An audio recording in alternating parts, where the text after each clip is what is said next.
Welcome dear student, स्वागत है सभी का बायोलॉजी क्लासेस में। डियर स्टूडेंट, आज के इस वीडियो में हम डिस्कस करेंगे जो अप्लाइड जूलॉजी का नेक्स्ट चैप्टर है, रेशम कीट के पालन के बाद में एपीकल्चर यानी कि मधुमक्खी का पालन। और इसमें हम समझेंगे कि मधुमक्खी का पालन जो है वो किस प्रकार से किया जाता है।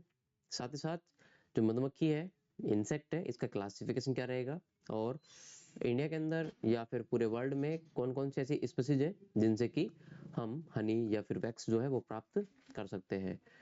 इसके साथ ही हम यहाँ पर ये भी समझेंगे कि भी आर्टिफिशियल जो कल्चर है वो किस प्रकार से किया जाता है। साथ ही साथ कौन कौन से मधुमक्खियों में यहाँ पर जो इनकी कैटेगरीज होती है यानी कि ये पॉलीमॉर्फिज्म शो करती हैं, तो इनकी कौन कौन सी यहाँ पर फॉर्म होती है। जैसे कि हमारे पास में चैप्टर है, फर्स्ट चैप्टर है एपीकल्चर यानी कि मधुमक्खी का पालन। मधुमक्खी के पालन में सबसे पहले हम इसकी जो डेफिनेशन है वो समझते हैं।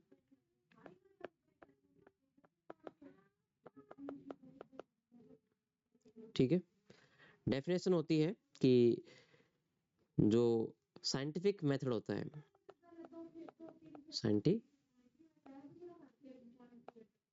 साइंटिफिक जो मेथड है यानी कि वैज्ञानिक तरीके से, याद रखना वैज्ञानिक तरीके से, साइंटिफिक मेथड से हम जो बी होती है उसके प्रोडक्ट को, ठीक है, प्राप्त करने के लिए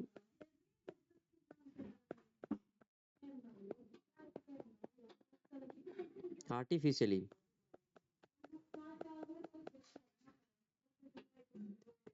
मधुमक्खी का कल्चर करते हैं। इस कल्चर को बोलते हैं क्या, बी कीपिंग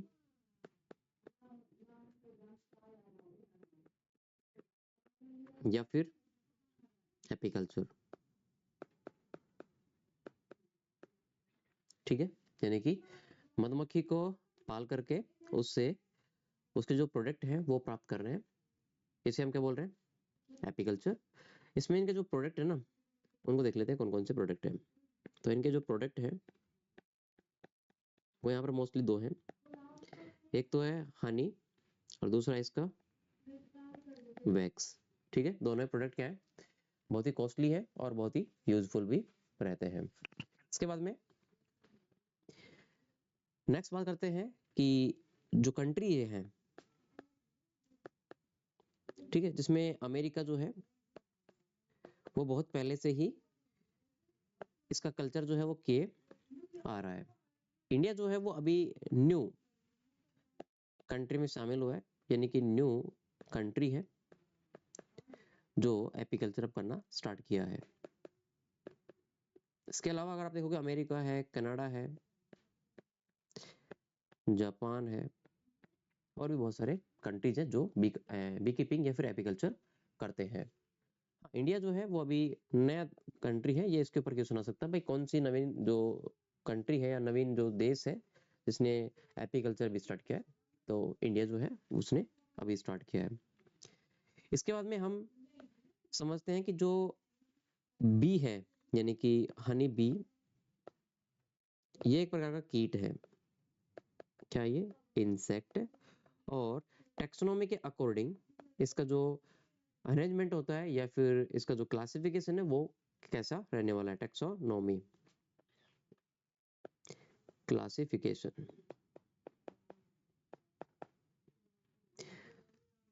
तो देखिए टेक्सोनोमिक क्लासिफिकेशन में हमारे पास में टेक्सा होते हैं, ठीक है, यानी कि टेक्सोनोमिक रैंक होती हैं जिनके अकॉर्डिंग हम यहाँ पर इनको क्लासिफाई करते हैं, जिसमें सबसे पहले जो रैंक है वो है किंगडम। जो हनी बी है यानी कि जो ये इंसेक्ट है वो यहाँ पर एनिमेलिया किंगडम में आता है, एनिमल है। इसके बाद में दूसरी जो कैटेगरी है वो फाइलम को लेकर के है, फाइलम। तो ये जो इंसेक्ट है इनको फाइलम आर्थ्रोपोडा के अंदर इंक्लूड किया गया है। इसके बाद में तीसरी जो रैंक है टेक्सोनोमी की वो है यहाँ पर क्लास की। इनकी जो क्लास है कीटों की वो इंसेक्ट्स है, ठीक है। 4 नंबर पे जो रैंक है वो है ऑर्डर को लेकर के। ऑर्डर जो है इनका वो हाइमेनोप्टेरा है।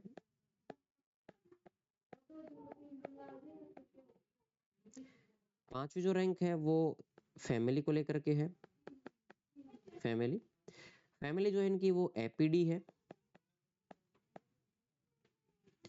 सिक्स जो रैंक है वो जीनस का है। जीनस एपिस है। और एपिस को अगर मैं यहाँ पर लिख रहा हूँ तो उसको थोड़ा सा तिरछे अक्षरों में ट्राई करूंगा, यानी कि जो नोमेनक्लेचर की जो मतलब रूल रेगुलेशन है उसमें आप जीनस को और स्पीशीज को आप इटालियन टाइप से लिखोगे, राइट, बोल्ड नहीं। इसके बाद में सातवां आता है स्पीशीज। और स्पीशीज का जब नाम लिखते हो तो आपको ध्यान में रखना है कि जो फर्स्ट लेटर है वो स्मॉल ही रहे, और ऑलमोस्ट सारे क्या स्मॉल ही रहेंगे, लेकिन जीनस में आप पहला जो लेटर है वो आप कैपिटल लिखोगे। ठीक है, तो स्पीशीज जो है यहाँ पर अलग अलग प्रकार की स्पीशीज है, जिसमें हम इंडियन मोना बी जो है उसको यहाँ पर रिप्रेजेंट करेंगे। तो इसका नाम है इंडिका। ठीक है, ये इंडियन मोना बी है। ठीक है, भारतीय मोना मक्खी के नाम से इसको जाना जाता है, क्योंकि ये सबसे शांत स्वभाव की इंडिया में पाले जाने वाली क्या है, मधुमक्खी है। ठीक है, और दूसरा इसकी विशेषता ये भी है कि इसका जो शहद होता है ना वो बहुत ही मीठा भी होता है। तो सिस्टमेटिक क्लासिफिकेशन जो है टेक्सोनोमी के अकॉर्डिंग वो हनी बी का इस प्रकार से रहने वाला है। हालांकि हमारे पास में जो मधुमक्खी है, राइट है, इनकी चार प्रजातियां यहाँ पर पाई जाती हैं, जिसमें से इंडिका हमारे इंडिया की होगी। इसके अलावा अगर आप और देखोगे तो डोरसेटा है,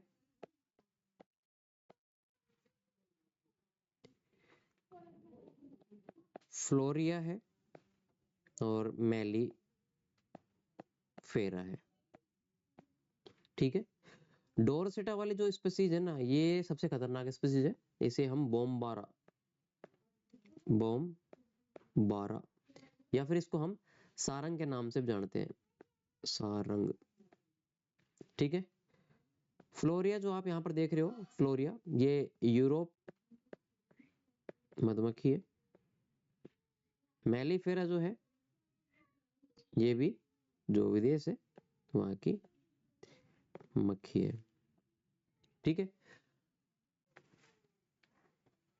नेक्स्ट स्टार्ट करते हैं जो डिफरेंट डिफरेंट टाइप की स्पीसीज हैं बी की, उन सभी स्पीसीज के डिटेल के बारे में। जिसमें से पहली जो हमारे पास में स्पीसीज है वो है डोरसेटा टाइप की। और डोरसेटा जो मधुमक्खी है उसका जो कॉमन नेम है वो सारंग और बोमबारा के नाम से जानी जाती है। ठीक है, इसकी खास बात ये है कि ये जून जुलाई यानी कि अगर हम समर की बात करें, ठीक है, गर्मियों की, तो ये पहाड़ों पे चली जाएगी। और यदि हम विंटर की बात करें तो ये वापस से मैदान में आ जाती है। ठीक है, और इसकी और विशेषता जो है वो ये है कि ये सबसे लार्ज टाइप की क्या है स्पीसीज है, और सबसे ज्यादा जो है अमाउंट में ये हनी जो है वो प्रोड्यूस करती है। लगभग लगभग 30 से 35 जो केजी है वो एक छत्ते से प्राप्त हो जाता है। ठीक है, लेकिन इतना आसान नहीं है इसको पालना, क्योंकि ये डेंजरस टाइप की क्या है, नेचर की बी है, यानी कि बहुत ही गुस्सेल टाइप की ये क्या है, मधुमक्खी है। और ये किसी भी प्रकार से जो क्यूरेटर होता है या कल्चर करने वाला होता है उसको हार्म पहुंचा सकती है, और आसपास के लोगों को भी हार्म पहुंचा सकती है। और इसकी विशेषता ये है कि ये माइग्रेट टाइप की क्या है, बी है, यानी कि ये एक जगह से दूसरी जगह पे या एक देश से दूसरी जगह पे दूसरे देश में जा सकती है। ठीक है, इसके एक सिंगल अगर आप छत्ते से देखोगे तो 30 से 35 किलो जो शहद है वो मैक्सिमम है, बाकी 10 से 15 किलो जो शहद है वो मिल जाएगा। और इनके छत्ते जो होते हैं ना वो आसपास एक ही जगह पे करीबन 5 से 10 छत्ते लगे होते हैं। ठीक है, मतलब क्लोजली ये 10-5 छत्ते तो लगाती ही है। इसके अलावा इसके छत्ते का साइज जो है वो करीबन जो 0.90 बाई 1.5 मीटर का क्या होता है इसका छत्ता होता है। और इसकी विशेषता है कि ये पुराने जो बिल्डिंग होती है उनके दीवारों पे, खंडरों पे, और जो पेड़ होते हैं उनके पेड़ों के ऊपर, और स्पेशली पेड़ भी बड़े वाले, ठीक है, और जो गुफा होती है उन गुफाओं में ये लगती है। ठीक है, इसकी विशेषता ये है कि इसको पालना जो है वो असंभव है, यानी कि ये डोमेस्टिक टाइप की नहीं है, ये वाइल्ड क्या है स्पीसीज है। ये लिख सकते हो आप यहाँ पर, वाइल्ड स्पीसीज कौन सी है, एपिस डोरसेटा। फिर दूसरी जो स्पीसीज आती है वो आती है एपिस इंडिका। और एपिस इंडिका की जो विशेषता है वो ये है कि ये इंडियन मोना बी के नाम से जानी जाती है, यानी कि भारतीय मोना मक्खी। ठीक है, भारतीय मोना मक्खी के नाम से कौन सी मधुमक्खी जानी जाती है? तो आएगा आंसर क्या इसका, एपिस इंडिका। इसका साइज जो है वो 15 mm है और ये अंधेरे में रहने वाली क्या है, स्पीसीज है। मतलब ये जो एरिया होता है वो ऐसा चूज करती है जहाँ पे लाइट नहीं पहुंचती है। इसका जो शहद होता है वो करीबन एक छत्ते से 3 से 4 kg का प्राप्त हो जाता है और साइलेंट टाइप की क्या है ये स्पीसीज है।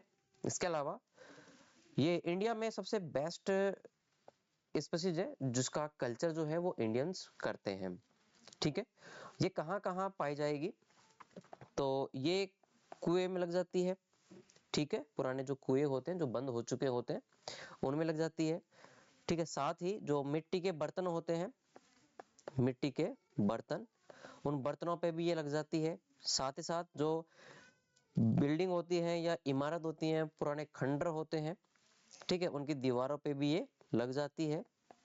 इसके अलावा पेड़ों पर भी ये लग जाती है, स्पेशली झाड़ियों में। स्पेशली कहाँ पर ये झाड़ियों में लग जाती है। तो झाड़ियों में लगने वाली ये नॉर्मली हमारे इंडिया में स्पीसीज है। इसके अलावा तीसरे नंबर की जो जाती है वो एपिस फ्लोरिया। और एपिस फ्लोरिया क्या मतलब जो कॉमन फीचर है और बेस्ट फीचर है वो ये है कि सबसे मीठा शहद, सबसे मीठा वो एपिस फ्लोरिया वाली ही जाति से प्राप्त होता है। अब सबसे मीठा है तो कम अमाउंट में ये शहद भी प्रोड्यूस करते हैं। लगभग मतलब एक छत्ते से 250 ग्राम के आसपास शहद प्राप्त होता है। इनका साइज भी छोटा होता है, ये आकार में छोटी होती है, करीबन 8 mm का इनका साइज होता है और साइलेंट नेचर की ये क्या है, बी है। ठीक है, इसके अलावा 4 नंबर की जो हमारे पास में स्पीसीज है बी की, वो इटली, यूरोप और अमेरिका जैसे कंट्रीज के अंदर कमर्शियल मतलब व्यापार के लिए काम में ली जाने वाली बी है और इसका कल्चर वो लोग करते हैं। करीबन 30 से 32 kg जो शहद होता है इनसे प्राप्त हो जाता है, मैक्सिमम बता रहा हूँ आपको। वैसे तो भारतीय जो मोना मक्खी होती है उससे करीबन 9 से 10 गुना ही होता है। ठीक है, सिमिलर टू होती है हमारी ये इंडियन मोना बी के, यानी कि एपिस जो इंडिका है इस मधुमक्खी के समान ही होती है। मतलब नॉर्मल स्वभाव की होना, ठीक है, नॉर्मल आसपास के एरिया में लग जाना, इस प्रकार से। तो टोटल 4 हमारे पास में क्या है, स्पीसीज है जो यहाँ पर पाई जा रही हैं। अगर आप देखोगे इन चारों की विशेषता, तो इन चारों की विशेषता ये भी है कि एपिस डोरसेटा जो है वो तो है पहाड़ों पर लगने वाली, जिसको हम बोलते हैं rock bee, ROCK, rock bee. ठीक है, वहीं एपिस इंडिका जो है ये कहलाती है इंडियन बी और फ्लोरिया है ये कहलाती है लिटिल बी, लिटिल बी यानी सब छोटी है। और फ्लोरिया है वो है यूरोपियन बी। ठीक है, तो ये इनके कॉमन नेम भी हो जाएंगे, लिटिल बी, इंडियन बी और रॉक्स बी। ठीक है, नेक्स्ट टॉपिक है कि मधुमक्खी अगर आप पाल रहे हो तो किस प्रकार की मधुमक्खी को आप सेलेक्ट करोगे, यानी कि selection of bee for apiculture, right है। तो हम यहाँ पर निम्न बातों को ध्यान में रखेंगे। सबसे पहला जो हमारा एम रहेगा मधुमक्खी को पालने का वो ये रहेगा कि साइलेंट नेचर की जो है वो मधुमक्खी पाली जाए। ठीक है, दूसरा जो हमारा जो एम रहेगा मधुमक्खी पालन के लिए वो ये रहेगा कि इनके जो वर्कर्स होते हैं, ठीक है, ये वर्कर्स एनर्जेटिक होने चाहिए और साथ ही साथ ये हार्ड वर्कर भी होने चाहिए, मतलब मेहनती होने चाहिए। ठीक है, तीसरा जो हमारा काम रहेगा वो ये रहेगा कि इनके वर्कर की ऐसी विशेषता होनी चाहिए कि ये जो अलग अलग प्रकार के फूल होंगे, डिफरेंट डिफरेंट टाइप के क्या होंगे, फूल होंगे, उनके फूलों से जो मकरंद है वो ग्रहण कर सके। ठीक है, अगली विशेषता ये होनी चाहिए कि जो हमारे पास में मधुमक्खी है उसकी कैपेसिटी इतनी होनी चाहिए कि वो कॉलोनी बना सके, ठीक है, कॉलोनी बनाने वाली होनी चाहिए। इसके अलावा विशेषता ये भी होनी चाहिए कि अगर मधुमक्खी के लिए कोई भी किसी प्रकार का भोजन उपलब्ध नहीं है तो हम उसको आर्टिफिशियली जो घोल होता है भोजन के लिए वो दे सके और उसे वो ग्रहण करके शहद बना सके। भोजन कैसा? आर्टिफिशियली ग्रहण करने वाली, ठीक है। और नेक्स्ट ऐसी विशेषता भी होनी चाहिए कि यदि जो मधुमक्खियां हैं वो अपना खुद का सेल्फ डिफेंस कर सके डिफरेंट डिफरेंट टाइप के जो इनके शत्रु होते हैं, एनिमीज होते हैं उनसे, तो सेल्फ इनमें डिफेंस की कैपेसिटी होनी चाहिए, ठीक है। साथ ही साथ इनके अंदर ये भी कैपेसिटी होनी चाहिए कि जो सभी प्रकार के जो श्रमिक और रानी और क्या नाम है ड्रोन है वो साथ में मिलकर के रहें, यानी कि सोशल प्रॉपर्टी इनके अंदर होनी चाहिए, ठीक है। तो इन सभी बातों को ध्यान में रख करके हम एक जो मधुमक्खी है वो पाल सकते हैं। इंडिया की बात करी जाए तो इंडिया में इन सभी कैरेक्टर से जो कैरेक्टर से अडेप्ट है वो हमारे पास में जो इंडियन मोना बी है यानी कि एपिस इंडिका वो आती है। तो ये सारे कैरेक्टर जो हैं आपको एपिस इंडिका के अंदर मिल जाएंगे। वहीं अगर आप देखोगे यूरोप टाइप की तो वो है यहाँ पर हमारे पास में जो एपिस मेलिफेरा है, वो एपिस मेलिफेरा, ये अमेरिका, यूरोप, इटली में और ये हमारे इंडिया में सबसे बेस्ट टाइप की क्या है, बी स्पीसीज है। नेक्स्ट टॉपिक आता है बी प्रोडक्ट, यानी कि मधुमक्खियां जो है उनके प्रोडक्ट कौन कौन से हैं और उनको किस प्रकार से वो बनाती हैं। तो देखिए फर्स्ट हमारे पास में जो हनी है और दूसरा है हमारे पास में जो वैक्स है यानी कि मोम। तो पहले हम देखते हैं कि हनी जो है वो किस प्रकार से बनाया जाता है बी के द्वारा। तो सबसे पहले क्या करती हैं, जो बी होती है वो अपने जो फूल होते हैं परागकण उसको ग्रहण करती हैं और साथ में उसे लिक्विड के रूप में अपने क्रॉप में लेकर के जाती हैं। मधुमक्खी क्या करती है, सबसे पहले क्रॉप में जो मकरंद होते हैं, मकरंद यानी कि नेक्टर, नेक्टर को ठीक अपने क्रॉप वाली संरचना में लेके जाएंगी और वहां लेके जाने के बाद में इनके जो सलाइवा होती है लार ग्रंथि उससे कुछ एंजाइम जो है वो रिलीज किए जाते हैं, ठीक है। और ये जो एंजाइम होते हैं ना, इन एंजाइम के माध्यम से क्या होता है, ये जो नेक्टर होते हैं ये चेंज होता है किसमें, हनी के अंदर।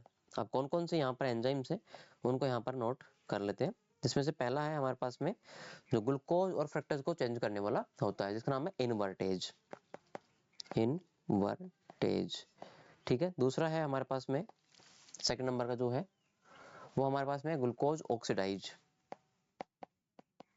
Glucose oxidise. तीसरा है हमारे पास में यहाँ पर एमाइलेज जो एंजाइम है वो एमाइलेज। और फोर्थ है हमारे पास में यहाँ पर जो कैटालेज एंजाइम है, कैटालेज, ठीक है। ये चारों जो हमारे पास में एंजाइम्स हैं ये जो नेक्टर्स होते हैं उन नेक्टर्स क्या करते हैं, इन नेक्टर्स से शहद बना देते हैं। जिसमें से अगर हम बात करें फर्स्ट जो इनवर्टेज होता है, इनवर्टेज जो हमारे पास में क्या है एंजाइम्स है, ये एंजाइम्स ब्रेक डाउन करता है किसका, सुक्रोज को, सुक्रोज को ब्रेक डाउन करता है किसमें, ग्लूकोज और फ्रक्टोज के अंदर, ग्लूकोज और फ्रक्टोज के अंदर, ठीक है। वहीं अगर आप देखोगे ग्लूकोज ऑक्सीडेज, ये जो ग्लूकोनिक एसिड होता है और हाइड्रोजन पेरोक्साइड होता है, ठीक है, उसको एंटी बैक्टीरियल मतलब एक तरीके से शहद में डालेगा और उसको एंटी बैक्टीरियल बनाएगा। ग्लूकोज ऑक्सीडाइज का काम क्या होता है, इसका काम होता है एंटी बैक्टीरियल प्रॉपर्टी प्रदान करना, एंटी बैक्टीरियल प्रॉपर्टी को देना। एमाइलेज का काम होता है, एमाइलेज ब्रेक डाउन करता है स्टार्च को माल्टोज के अंदर और टेक्सटिन के अंदर।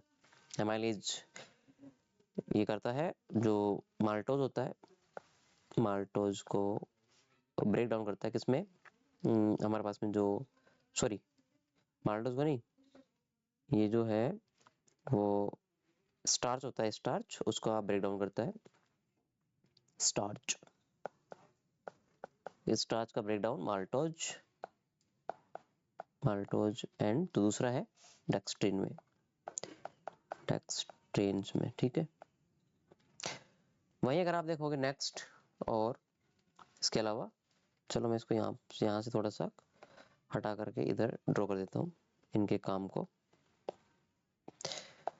ठीक है। बच गया कौन सा, कैटालेज, ये चेंज करता है hydrogen peroxide into water and oxygen में।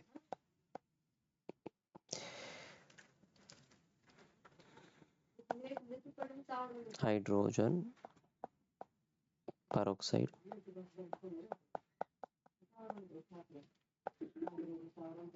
वाटर एंड ऑक्सीजन में, वाटर एंड ऑक्सीजन के अंदर, ठीक है। तो इस प्रकार से जो मधुमक्खी होती है वो शहद को बनाती है, ठीक है। अब हम यहाँ पर समझते हैं नेक्स्ट, जो हमारे पास में हनी है यानी कि शहद है, उसका कंपोजिशन, हनी कंपोजिशन, यानी कि शहद में कौन कौन सी चीजें जो होती है वो मिली हुई होती है। तो यहाँ पर हम डिस्कस करते हैं, सबसे पहला जो मेजर कंपोनेंट है वो है शुगर। शहद के अंदर जो है शुगर, वो भी सिंपल टाइप की बहुत ज्यादा होती है, लगभग 80 से और 85%, ठीक है। इसके अलावा प्रोटीन हो गया, शुगर है, प्रोटीन है, विटामिन है, शुगर है, प्रोटीन है, विटामिन है, विटामिन हमारे पास में कई प्रकार के हैं, जिसमें विटामिन B2 जिसको हम बोलते हैं राइबोफ्लेविन। नेक्स्ट हमारे पास में विटामिन B3 जिसे हम बोलते हैं नाइसिन, और विटामिन B5 भी है, B5 जिसे हम बोलते हैं पेंटोथेनिक एसिड, पेंटोथेनिक एसिड। इसके अलावा हमारे पास में B6 विटामिन बी हनी में प्रेजेंट होती है। इसके अलावा B9 होती है, B9 को हम यहाँ पर फोलेट विटामिन के नाम से जानते हैं। इसके अलावा विटामिन जो C है वो प्रेजेंट होती है, विटामिन C प्रेजेंट होती है, विटामिन D भी प्रेजेंट होती है, विटामिन D भी प्रेजेंट होती है, ठीक है। इसके अलावा कई सारे मिनरल्स इसमें प्रेजेंट होते हैं, जैसे कि calcium, iron, magnesium, phosphorus, potassium, sodium, zinc, और बाकी की एनर्जी जो होती है वो इनसे प्रोड्यूस होती है। एनर्जी करीबन 300 किलो कैलोरीज प्राप्त होती है, यानी कि 1270 किलो जूल के आसपास।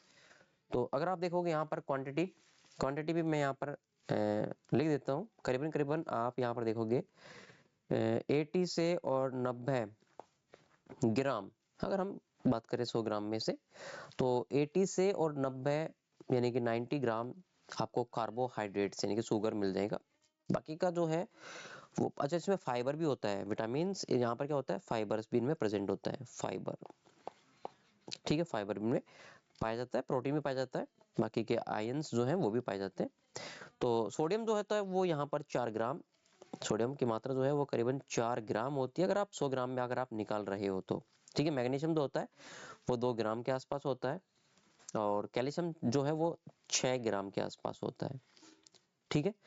इसके अलावा अगर आप और देखोगे तो जिंक है, करीबन 0.1 ग्राम के आसपास है, ठीक है। तो मोस्टली अच्छा, विटामिन C और D की बात करें, विटामिन C और D जो होते हैं वो यहाँ पर आधा mg होते हैं, आधा mg, और विटामिन D भी करीबन आधा mg प्रेजेंट होता है, ठीक है। इस प्रकार से जो कंपोजिशन है शहद का वो इस प्रकार से है। इसके अलावा हम बात करेंगे जो दूसरा है वैक्स, उसके बारे में।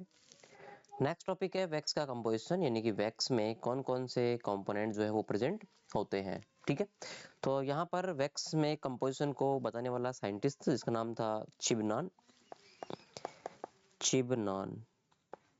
ठीक है, इन्होंने बताया था 1934 में कि जो वैक्स होते हैं उसमें क्या क्या चीज प्रेजेंट होती है।